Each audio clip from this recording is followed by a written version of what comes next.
Hi hello ನಮಸ್ಕಾರ ಸ್ನೇಹಿತರೆ. ಹೆಂಡತಿಗೆ ಅವಮಾನ ಮಾಡಿದಂತಹ ಅದಕ್ಕೆ ಸರಿಯಾಗಿ ತರಾಟೆಗೆ ತಗೊಂಡು ಗ್ರಾಚಾರ ಬಿಡಿಸಿದ್ರ ವಲ್ಲಭ. ಹಾಗಿದ್ರೆ ಏನಾಯಿತು, ಏನು ಕಥೆ, ಇದು ಎಲ್ಲವನ್ನ ಕೂಡ ತಿಳ್ಕೋಬೇಕು ಅಂದರೆ ಈಗಲೇ ನಮ್ಮ ಈ ಚಾನಲ್ನ ಸಬ್ಸ್ಕ್ರೈಬ್ ಮಾಡಿ, ಹಾಗೆ ಒಂದು ವಿಡಿಯೋವನ್ನು ಪೂರ್ತಿಯಾಗಿ ನೋಡೋದನ್ನು ಯಾವುದೇ ಕಾರಣಕ್ಕೂ ಕೂಡ ಮರಿಬೇಡಿ. ಪ್ರಿಯಾ ಹೇಳಿದ ಚಾಡಿ ಮಾತನ್ನು ಕೇಳಿದಂಥ ನಂದ ಅವರು ಇಲ್ಲಿ ಅಮ್ಮು ಟ್ಯೂಷನ್ ಮಾಡೋದಕ್ಕೆ ಒಪ್ಕೊಳ್ಳೋದಲ್ಲ, ಟ್ಯೂಷನ್ ಮಾಡುವ ಅವಶ್ಯಕತೆ ಇಲ್ಲ. ಈ ಮನೆಯಲ್ಲಿ ಏನೇ ಇದ್ರೂ ನನ್ನ ಮಾತೇ ನಡೆಯೋದು, ಇದು ನನ್ನ ಮನೆ, ನನ್ನ ಒಂದು ಮಾತನ್ನು ಮೀರಿ ಯಾರು ಯಾವುದೇ ರೀತಿಯಲ್ಲೂ ಏನನ್ನ ಕೂಡ ಮಾಡಬಾರ್ದು, ಮಾಡಿದ್ರೆ ಖಂಡಿತ ಅವರು ಇಲ್ಲಿ ಇರೋ ಅವಶ್ಯಕತೆ ಇಲ್ಲ ಅಂತ ಹೇಳಿ ನಂದವರು ಹೇಳ್ತಾರೆ. ಇದರಿಂದಾಗಿ ಗಿರಿಜು ಹಾಗೆ ಅಮ್ಮು ಇಬ್ರಿಗೂ ಕೂಡ ಬೇಜಾರಾಗತ್ತೆ. ಬಟ್ ಇಲ್ಲಿ ಗಿರಿಜ್ ಅವರು ನಿಮ್ಮ ಮಾವ ಹೇಗೆ ಮಾತಾಡಬಹುದು, ಬೇಜಾರು ಮಾಡ್ಕೋಬೇಡ ಅಮ್ಮು ಅಂತ ಹೇಳ್ತಾರೆ. ಆದರೆ ಅಮ್ಮಗಿರೋ ಒಂದೇ ಒಂದು ಕ್ವೆಶನ್, ನಾನು ಹೇಳೋಕ್ಕೂ ಮುನ್ನ ಈ ವಿಷಯನ ಯಾರು ಹೇಳಿದ್ರು ಅಂತ ಅದನ್ನ ತಿಳ್ಕೋಬೇಕು ಅಂತ. ಇದರ ನಡುವೆ ಪ್ರಿಯಾ ಕೂಡ ಅಮ್ಮನ ಮನೆಗೆ ಹೋಗಿದ್ದಾಳೆ. ಲಕ್ಷ ದುಡ್ಡನ್ನ ತೆಗೆದುಕೊಂಡಿದ್ದೆ ಅಮ್ಮನ ಮನೆಗೆ ಪೇರಿಕೆತ್ತಿದ್ದಾರೆ. ಇತ್ತ ಕಡೆ ಅಮ್ಮು ಹತ್ರ ವಲ್ಲಭ ಕೂತು ಮಾತಾಡ್ತಿದ್ದಾರೆ ರೂಮಲ್ಲಿ. ಇಲ್ಲಿ ಅಮ್ಮನ ಸಮಾಧಾನ ಮಾಡ್ತಿದ್ದಾರೆ ವಲ್ಲಭ. ನೋಡು ಅಮ್ಮು, ದಯವಿಟ್ಟು ಬೇಜಾರು ಮಾಡ್ಕೋಬೇಡ, ಅಪ್ಪ ಆ ರೀತಿ ಹೇಳಿದ್ರು ಅಂತ. ಅಪ್ಪ ಮಿಸ್ಕನ್ಸೆಪ್ಷನ್ ಮಾಡ್ಕೊಂಡ್ಬಿಟ್ರು ಈ ಒಂದು ವಿಷಯವಾಗಿ, ಅದಕ್ಕೆ ಆ ರೀತಿ ಹೇಳಿದ್ದಾರೆ.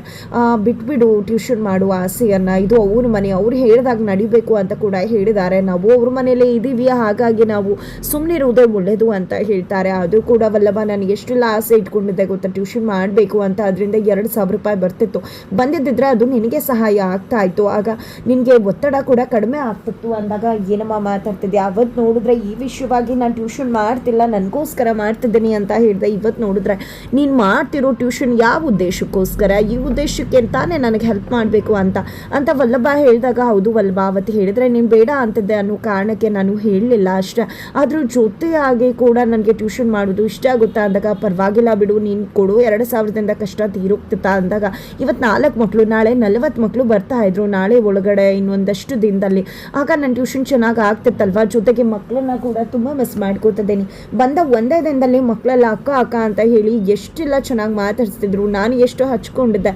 ನನ್ನ ಹ್ಯಾಂಡ್ ರೈಟಿಂಗ್ನ ಮಕ್ಕಳು ಹೋಗ್ಲಿದ್ರು, ಜೊತೆಗೆ ಅವರು ಎಲ್ಲ ಕನ್ಫ್ಯೂಷನ್ಸ್ನ ಕೂಡ ಕ್ಲಿಯರ್ ಮಾಡಿರ್ತಿದ್ದೆ.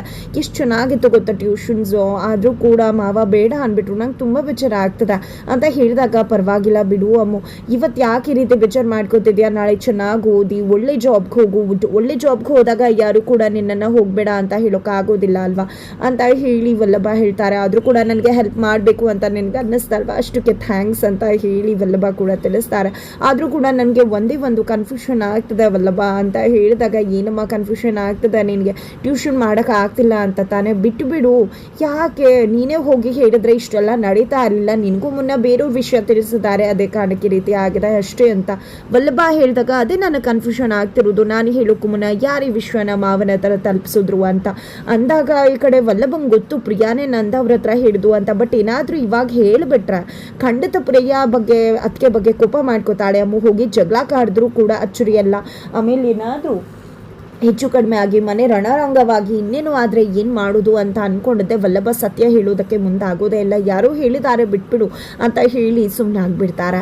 ನಂತರ ಇಲ್ಲಿ ಪ್ರಿಯಾ ಮನೆಯಲ್ಲಿ, ಅಮ್ಮನ ಮನೆಯಲ್ಲಿ ವೀಣಾ ಮತ್ತು ಅವ್ರ ತಂದೆ ಇಬ್ಬರು ಕೂಡ ಪೇಪರ್ ಓದ್ತಿದ್ದಾರೆ. ನನಗಿವತ್ತು ದುಡ್ಡು ಬರುತ್ತಂತೆ ಹಾಗೆ ಹೀಗೆ ಅಂತೆಲ್ಲ ಅಪ್ಪ ಮಾತನಾಡ್ತಿದ್ದಾರೆ. ಅದೇ ಟೈಮ್ಗೆ ಪ್ರಿಯಾ ಹೋಗಿದ್ದೆ, ಅಪ್ಪ ದುಡ್ಡು ತೊಗೊಳ್ಳಿ ಅಂತ ಹೇಳಿ ಕೊಟ್ಟಾಗ, ಏನಮ್ಮ ಮಾತಾಡ್ತಿದ್ಯಾ ದುಡ್ಡ ಅಂದಾಗ, ಹೌದಪ್ಪ ನೀವು ಸಾಲ ತೀರ್ಸೋಕೆ ದುಡ್ಡು ತೊಗೊಂಡು ಬಂದಿದ್ದೀನಿ, ಅವ್ರ ಹತ್ರ ಕೇಳಿ ಪಡ್ಕೊಂಡಿದ್ದೀನಿ ಅಂತ ಹೇಳಿ ದುಡ್ಡನ್ನು ಕೊಡ್ತಾರೆ. ನಿಜಕ್ಕೂ ಅಳಿಯಂದ್ರು ಎಷ್ಟು ಒಳ್ಳೆಯವರಮ್ಮ, ಲಕ್ಷ ದುಡ್ಡು ಕೊಟ್ಟು ಕಳಿಸಿದಾರಲ್ಲ ನಿನ್ನ ಕೈಯಲ್ಲಿ, ಅವರು ಕೂಡ ಬರ್ಬೋದಿತ್ತಲ್ವಾ ಅಂತ ಹೇಳಿ ಇಲ್ಲಿ ಪ್ರಿಯಾ ತಂದೆ ತಾಯಿ ಕೇಳಿದಾಗ, ಅವ್ರಿಗೂ ಕೂಡ ಬರುವ ಆಸೆನೇ ಇತ್ತಪ್ಪ ನಿಮ್ಮನ್ನು ನೋಡಬೇಕು ಅಂತ. ಆದರೆ ದುಡ್ಡು ತೊಗೊಂಡು ನಿಮಗೆ ಅವರೇ ಬಂದು ಕೊಟ್ಟಾಗ ನಿಮಗೆ ಮುಜುಗರ ಆಗಬಹುದು ಅನ್ನೋ ಕಾರಣಕ್ಕೆ ಅವರು ಬರದೆ ನನ್ನ ಹತ್ರನೇ ಕೊಟ್ಟು ಕಳಿಸಿದ್ರು ಅಂದಾಗ, ತುಂಬ ದೊಡ್ಡ ಮನಸ್ಸಮ್ಮ, ಎಂಥ ಒಳ್ಳೆ ಗಂಡನ ಪಡ್ಕೊಂಡಿದ್ಯಾ, ನಿಜಕ್ಕೂ ದೇವ್ರಂಥ ಮನುಷ್ಯ, ಲಕ್ಷಗಟ್ಟಲೆ ದುಡ್ಡು ಕೊಟ್ಟಿದ್ದಾರಲ್ಲ ಅವರು ನಮಗೆ ಸಹಾಯಕ್ಕೋಸ್ಕರ ಅಂತ ಹೇಳಿ ವೀಣಾ ಮತ್ತು ಅವರ ಗಂಡ ಇಬ್ಬರು ಕೂಡ ತುಂಬಾ ಕೊಂಡಾಡ್ತಾರೆ ಅಳಿಮಯ್ಯನ. ನಂತರ ಇಲ್ಲಿ ಪ್ರಿಯಾ ನನ್ನ ಹತ್ರ ಒಡವೆಗಳನ್ನ ಅಡವಿಟ್ಟು ದುಡ್ಡು ಕೊಟ್ಬಿಡೋಣ ಅಂದರು. ನನಗೆ ಗೊತ್ತಿದೆ ಅಲ್ವಾ ಡೂಪ್ಲಿಕೇಟ್ ಒಡವೆ ಅಂತ, ಹಾಗಾಗಿ ನಾನೇ ಏನೋ ಹೇಳಿ ಅದನ್ನು ಮ್ಯಾನೇಜ್ ಮಾಡಿಬಿಟ್ಟೆ ಅಪ್ಪ ಅಂತ ಕೂಡ ಹೇಳ್ತಾರೆ.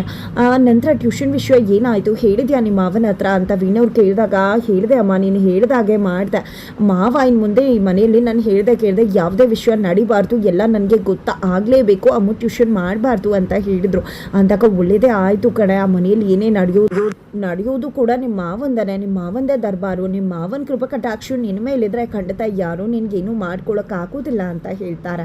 ಈ ಕಡೆ ಅಪ್ಪ ಹುಡುಗಿ ಟ್ಯೂಷನ್ ಮಾಡಿಲ್ಲ ಅಂದರೆ ನೀವು ಯಾಕ್ರಿ ಖುಷಿ ಪಡ್ತೀರಾ ಅಂತ ಹೇಳಿ ಹೆಂಡತಿ ಮಗಳನ್ನ ಕೇಳಿದಾಗ ಅವರು ನನ್ನ ಹತ್ರ ಬಂದು ಇಂಗ್ಲೀಷ್ ಟ್ಯೂಷನ್ ಹೇಳ್ಕೊಡು, ನೀವು MA ಮಾಡಿದ್ರ ಅಲ್ವಾ ಅಂತೆಲ್ಲ ಹೇಳ್ತಾ ಇದ್ರು. ನಾನು ಎಲ್ಲಿಂದ ಹೇಳ್ಕೊಳ್ಳಿ, ನೀವು ಹೇಳಿರೋ ಸುಳ್ಳಿಗೆ ನಾನು ತಲೆ ಕೊಡಬೇಕಾಗಿತ್ತು ಅಂತ ಪ್ರಿಯಾ ಹೇಳ್ತಾರೆ. ಈ ಕಡೆ ವೀಣಾ ಮತ್ತು ತಂದೆ ಇಬ್ಬರು ಕೂಡ ನಗ್ತಾರೆ.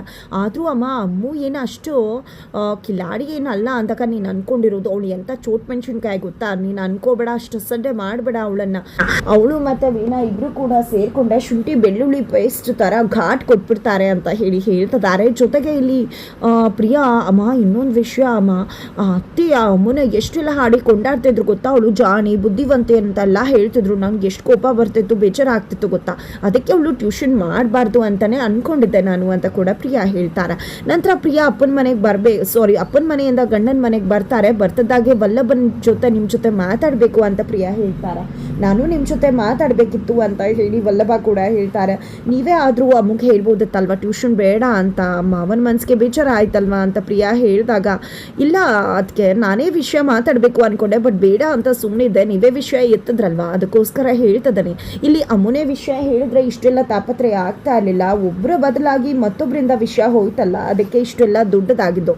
ಅಮ್ಮನೇ ವಿಷಯ ಹೇಳ್ತಿದ್ಲು, ನೀವು ಯಾಕೆ ಅವಳ ವಿಷಯನ ನೀವು ಹೇಳಿದ್ರಿ, ಅದರಿಂದನೇ ಇಷ್ಟೆಲ್ಲ ಆಗಿದ್ದು, ಮಿಸ್ಕನ್ಸೆಪ್ಷನ್ ಆಗಿದ್ದು, ಬೇರೆ ರೀತಿ ಪೋರ್ಟ್ರಿ ಆಗಿದ್ದು, ಅದಕ್ಕೆ ಹೇಳೋದು ಅವರವರ ವಿಷಯವನ್ನು ಅವರವರೇ ತಲುಪಿಸ್ಬೇಕು ಅಂತ ಹೇಳಿ ವಲ್ಲಭ ಹೇಳಿದಾಗ ಇಲ್ಲಿ ಪ್ರಿಯಾಗ್ ಬೇಜಾರಾಗುತ್ತೆ. ಹಾಗಿದ್ರೆ ಇದು ನನ್ನ ಮನೆಯಲ್ಲ, ನಾನು ಈ ವಿಷಯಕ್ಕೆ ತಲೆ ಹಾಕಬಾರ್ದತ್ತ, ನಾನು ತಪ್ಪು ಮಾಡುತ್ತಾ ಅಂತ ಪ್ರಿಯಾ ಹೇಳಿದಾಗ, ಇಲ್ಲಿ ನನ್ನ ಅದಕ್ಕೆ ನೀವು ನಾನು ಒಪ್ಕೋತೀನಿ, ಆದರೆ ಅವ್ರವ್ರ ವಿಷಯ ಅವ್ರವ್ರು ತಲುಪಿಸಿದ್ರೇ ಅದು ಸರಿಯಾಗಿರತ್ತೆ, ನೀವು ತಲುಪಿಸೋದ್ರಿಂದನೇ ಇಷ್ಟೆಲ್ಲ ಆಗಿದ್ದು, ಬೇಜಾರು ಮಾಡ್ಕೋಬೇಡಿ, ನನ್ನ ಮಾತಿಂದ ಏನಾದರೂ ನಿಮ್ಗೆ ಹರ್ಟ್ ಆಗಿದ್ರೆ ಅಂತ ಹೇಳಿ ವಲ್ಲಭ ಖಡಕ್ ಆಗಿ ಪ್ರಿಯಾಗೆ ಗ್ರಾಚಾರ ಬಿಡಿಸಿ ಅಲ್ಲಿಂದ ಹೋಗ್ತಾರೆ. ನಂತರ ಪ್ರಿಯಾ ಮಾವನ ಅಂಗಡಿಗೆ ಹೋಗಿದ್ದಾರೆ, ಊಟ ತೊಗೊಂಡಿದ್ದೆ.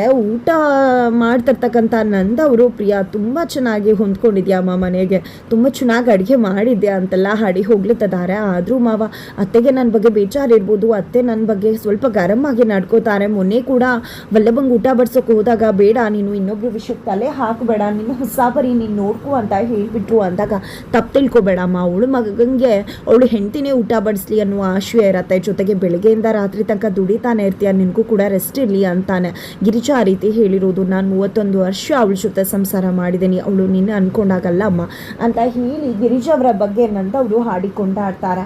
ನಂತರ ಈ ಕಡೆ ಕೇಶವ ಮೀನಾಗೆ ಸರ್ಪ್ರೈಸ್ ಕೊಡಬೇಕು ಅನ್ಕೊಂಡಿದ್ದಾರೆ. ಅಪ್ಪ ಕಾಲ್ ಮಾಡಿದ್ರು ಕೂಡ ಇಲ್ಲಿ ಕಾಲ್ ರಿಸೀವ್ ಮಾಡ್ತಿಲ್ಲ. ಇಲ್ಲಿ ಮೀನಾ ಟ್ರೈನಿಂಗಿಂದ ಬರ್ತಿದ್ದಾಗೆ ಮೀನಾಗೆ ಪ್ರಪೋಸ್ ಮಾಡಿ ಕವಿತೆ ಹೇಳಿ ಮೀನಾನ ಖುಷಿಪಡಿಸಿ ಪ್ರಪೋಸ್ ಮಾಡ್ತಾರೆ. ಮೀನಾಗೂ ಕೂಡ ಫುಲ್ ಖುಷಿ ಆಗುತ್ತೆ. ತದನಂತರ ಮೀನಾ ಮತ್ತು ಕೇಶವ ಇಬ್ಬರು ಕೂಡ ಕಪಲ್ ಕಾಂಪಿಟೇಷನ್ಗೆ ಹೋಗ್ತಿದ್ದಾರೆ. ಆ ಕಡೆ ಅಪ್ಪ ಪದೇ ಪದೇ ಕಾಲ್ ಮಾಡ್ತಿದ್ದಾರೆ, ನೀನು ರಮೇಶನ ಅಂಗಡಿಗೆ ಹೋಗಬೇಕು ಅಂತ. ಬಟ್ ಇಲ್ಲಿ ಕೇಶವ ಯಾವುದಕ್ಕೂ ಕೂಡ ತಲೆ ಕೆಡಿಸ್ಕೊಳ್ದೆ ಫೋನನ್ನು ಸ್ವಿಚ್ ಆಫ್ ಮಾಡಿ ಹೆಂಡತಿಯನ್ನು ಕಪಲ್ ಕಾಂಪಿಟೇಷನ್ಗೆ ಕರ್ಕೊಂಡು ಹೋಗ್ತಿದ್ದಾರೆ. ಹಾಗಿದ್ರೆ ಮುಂದಿನ ಆಗುತ್ತೆ ಮುಂದಿನ ವಿಡಿಯೋ.